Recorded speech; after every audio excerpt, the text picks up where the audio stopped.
a state and then asked Congress to let them become a state.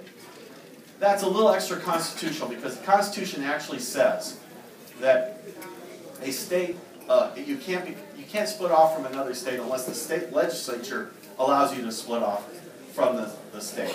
And it's happened one other time in exactly that fashion.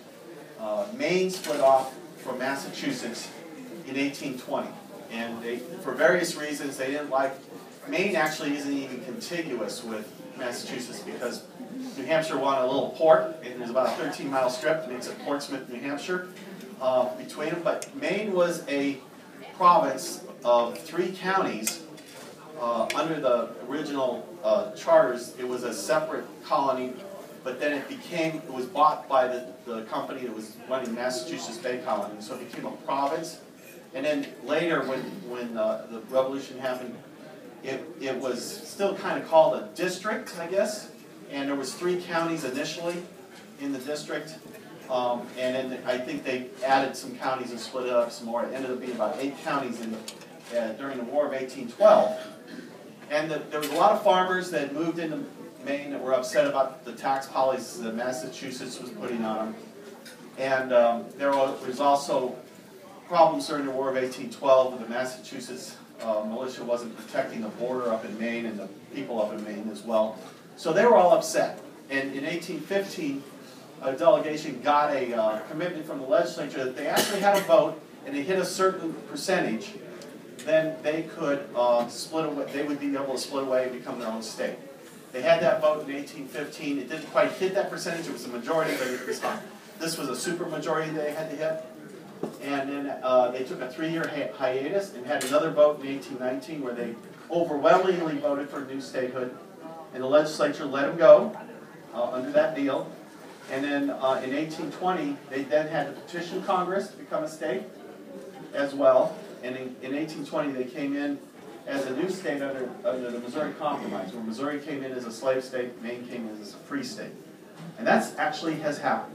So when people say, well, this is kind of you're just doing this for publicity stunt, this can't happen. And I said, no, it can. It's actually happened. Historically, it can happen. In the Constitution, it can happen. And so that's the process that you have to go through.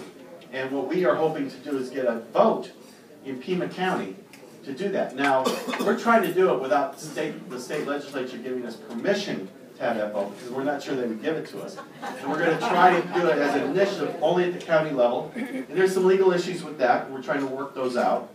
But just having that vote would be a huge step. Whoop. What did I do? Ah, there we go. Maricopa County Republicans. Yeah, those guys are waving it in. Their bug is right there. That's right. But think about, even if we just had that vote in the legislature, then it would be a petition, basically, a vote to ask the legislature to allow us to leave.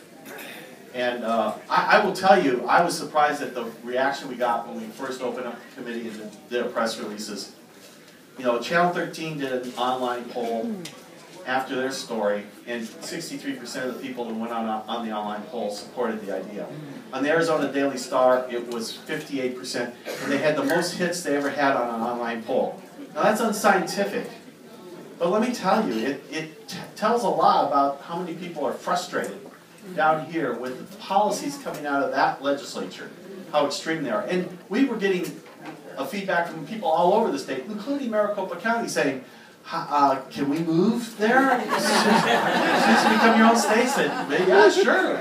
In Coconino County, don't leave us behind. No, we want you so we can stay the Grand Canyon state. You know, we figure that as long as other counties do the same thing, we're open to having them join us as the 51st state. But it has been amazing. I was this weekend in a soccer tournament up in Prescott, and I'm in the elevator with a woman. There was all these soccer moms everywhere, and this woman happened to be from a soccer team on the east side of Tucson. And she says, are you the one that got out of the car with that free Baja Arizona bumper sticker? And I said, yeah. Oh, that's great. That's a great idea. I'm all for it. I said, well, hey, I'm the chair of it. So goes, where do I sign? It's like, oh, even up in Prescott I run into people. But it's got a lot of positive, we've gotten very little negative feedback about it, which is interesting. But envision this. Envision a vote here, let's say we get 55% of the vote says that we do want to leave as our own state.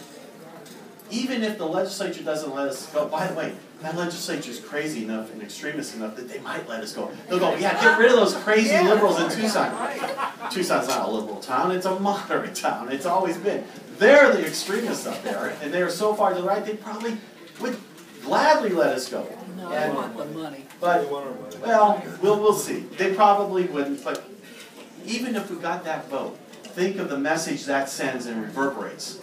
Think about already the positive, even national press that we've gotten on this, because in The Economist, the last line was the person said, well, at the very least, whatever happens with this, at least this group is letting people know that not everybody in Arizona is crazy, right?